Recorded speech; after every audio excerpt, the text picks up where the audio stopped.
प्यारे, ये द्रौपदी यज्ञ कुंड से राजा द्रुपद के यहाँ यज्ञ से पैदा थी, यज्ञ पुरुष यानी यज्ञ से प्रकट हुई थी। और जब ये यज्ञ से प्रकट हुई थी तो द्रौपदी के पैरन में एक चाकी वाली चप्पल साथ में पैरों में आई थी, जो चप्पल बजती थी।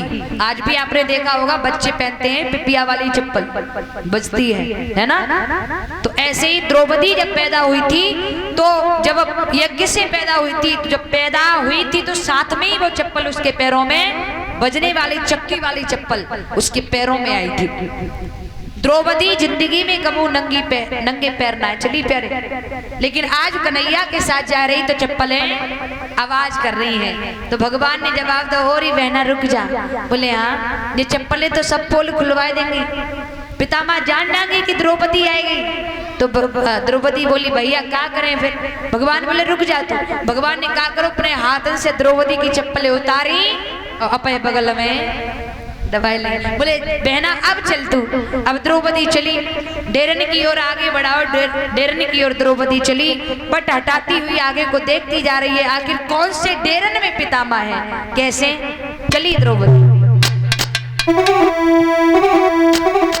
लगाई रही कुरुक्षेत्र में फेरा, लगाई रही कुरुक्षेत्र में फेरा, लगाई रही कुरुक्षेत्र में फेरा, लगाई रही कुरुक्षेत्र में फेरा,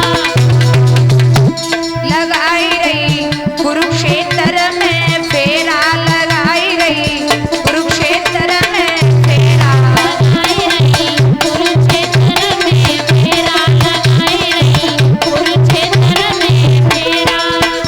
ए अर्धरात्रि में डोली रही है, डोली रही है, देखत दे रही फेरा, लगाई रही कुरुक्षेत्र में फेरा, लगाई रही कुरुक्षेत्र में फेरा, लगाई रही कुरुक्षेत्र में फेरा।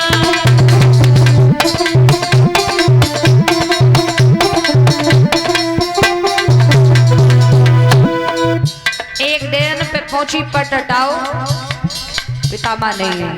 दूसरे पहुंची पट हटाया, उसमें भी बाबा नहीं है। तीसरा हटाया, उसमें भी बाबा नहीं है। जब और आगे बढ़ी और फिर पट हटाओ तो का देखो है द्रौपदी ने, ए माला घूमी रही है, भी समगी रही है बाबा की, ए रणको टगिरो सेना, लगाई रही कुरुक्षेत्र में फेरा, लगाई रही कुरुक्षेत्र में फेरा, लगाई रही कुरुक्षेत्र में फेरा, लगाई रही कुरुक्षेत्र में फेरा।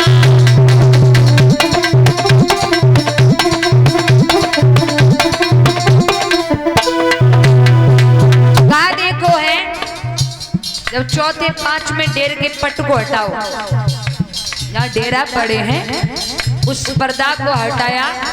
पांचवी पर जब डेरन में जाएगी पर्दा हटाओ तो देखो बाबा की माला चल रही है। एक बात याद रखना महाराज परीक्षित जी,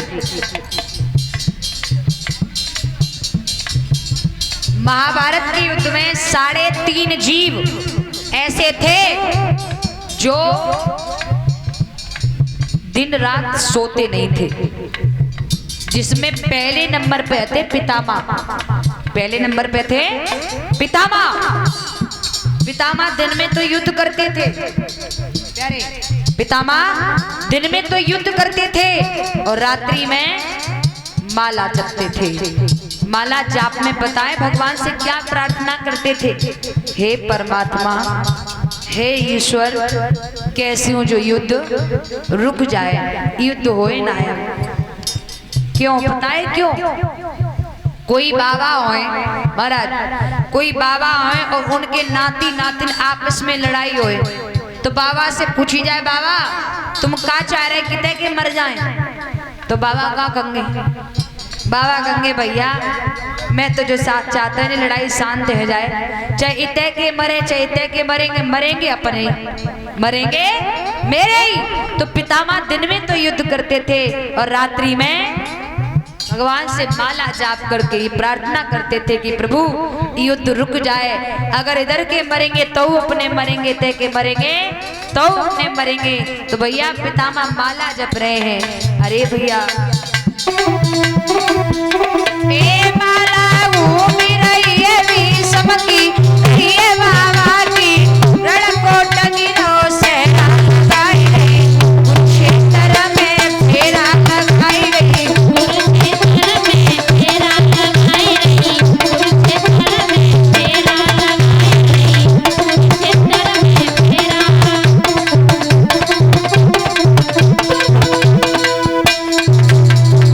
द्रौपदी आगे बढ़ी, पितामह को देखो तुरंत लौट के आई कन्हैया के पास, बोली जाई वाली देर में है। पितामह बोले देख बहना, घूंघट खोलिए ना, मुंह से बोलिए ना, केवल प्रणाम करिए और फिर सुनिए कि ये क्या कह रहे हैं। बोले ठीक है। अब द्रौपदी अंदर गई, पितामह माला जाप कर रहे थे। द्रौपदी ने जाए कि पितामह के सामने 3 बार प्रणाम करो, उनकी चरण स्पर्श करे, उन्हें प्रणाम करो। और जैसे ही प्रणाम करो तो पितामह जी ने द्रौपदी के सर पे हाथ फेरो और जवाब दो। कहा अरे हाथ फेर की कही भी सबने कही, बाबा ने स्वाग अमर रहते लगाई रही, कुरुक्षेत्र में फेरा लगाई रही, कुरुक्षेत्र में फेरा लगाई रही, कुरुक्षेत्र में फेरा।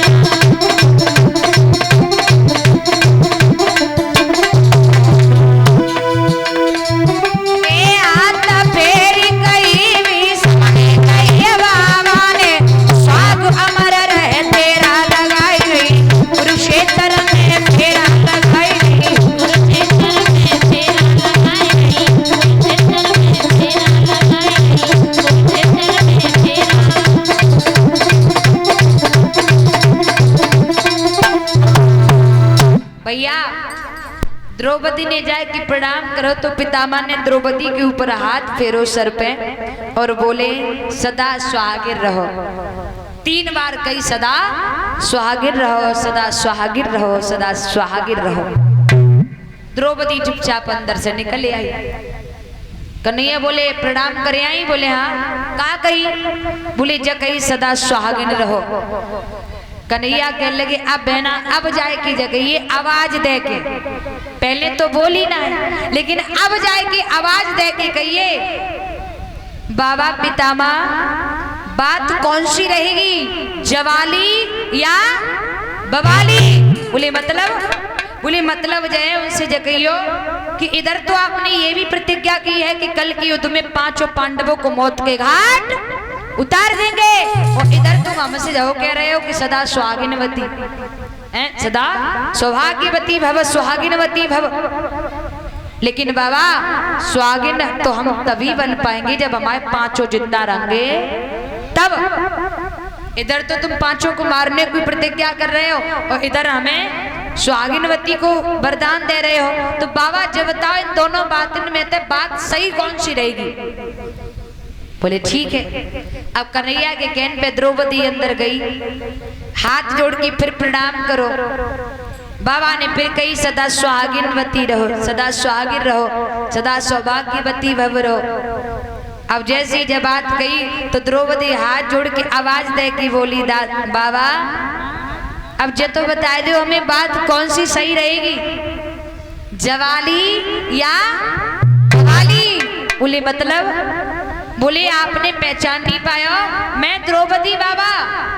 आपने इधर तो ये प्रतिज्ञा की है कि कल के युद्ध में आप 5 पांडवों को एक साथ मौत के घाट उतारेंगे, और बाबा इधर आप हमें सदा सुहागिनवती का भी वरदान दे रहे हैं। बाबा जब तो बताओ अब हम सुहागिनवती सौभाग्यवती भव तो तभी रह पाएंगे जब हमारे 5 जिंदा रहेंगे तब।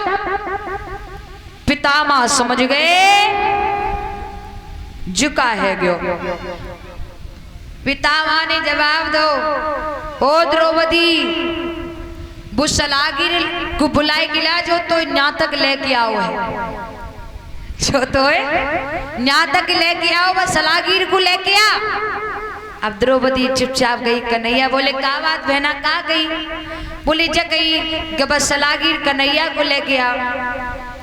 कन्हैया चले। कन्हैया बोले हाँ बाबा पितामह जी क्या कह रहे हो? बोले क्या रहे? पितामह कहने लगे कन्हैया हम का खाएंगे, तुम का पूछवा रहे द्रौपदी पे?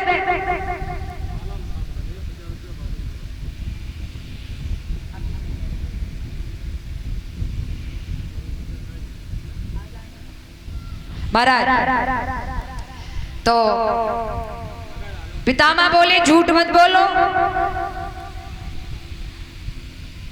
कन्हैया कहने लगी बाबा आपको यकीन क्यों नहीं हो रहा है? इसमें मेरा कोई रोल नहीं है। अरे ये तुम्हारे घर की लाज है, तुम्हारे घर की लाज है। जो द्रौपदी रात में अकेली आ रही थी, तासु में जाके संग चलो आओ, इसमें मेरा कोई दोष नहीं है, इसमें मेरा कोई रोल नहीं है। क्या? बोले हाँ। पितामह हंस के बोले कन्हैया जब द्रौपदी जब पैदा हुई थी राजा द्रुपद के यहाँ पे, तो जाके पैरन में चक्की भाई चप्पल साथ में आई थी, वह चप्पल कहाँ है? और जैसे ही जगही कि चप्पल कहाँ है, सोई कन्हैया शर्माए गए क्योंकि बगल में चप्पलें दबी थी। तैसे ही निकाल के चप्पल कह दी बाबा जे है। अब पितामह हंस के बोले बताओ किन की रोल हो जा में किन की सलाह है? कन्हैया मुस्काए गए, कुछ ना बोले। द्रौपदी बोली दादा अब हमारी बात तो बता दो। बोले का जा में बात कौन सी सही रहेगी, या ज रहेगी या वो रहेगी? तो पितामह कहने लगे बिटिया द्रौपदी तू परेशान न हो, भले मेरे प्राण चले जाएं लेकिन बात यही सही रहेगी। क्या? बोले हाँ। भगवान कन्हैया द्रौपदी को लेके गए, महलन में छोड़ दो।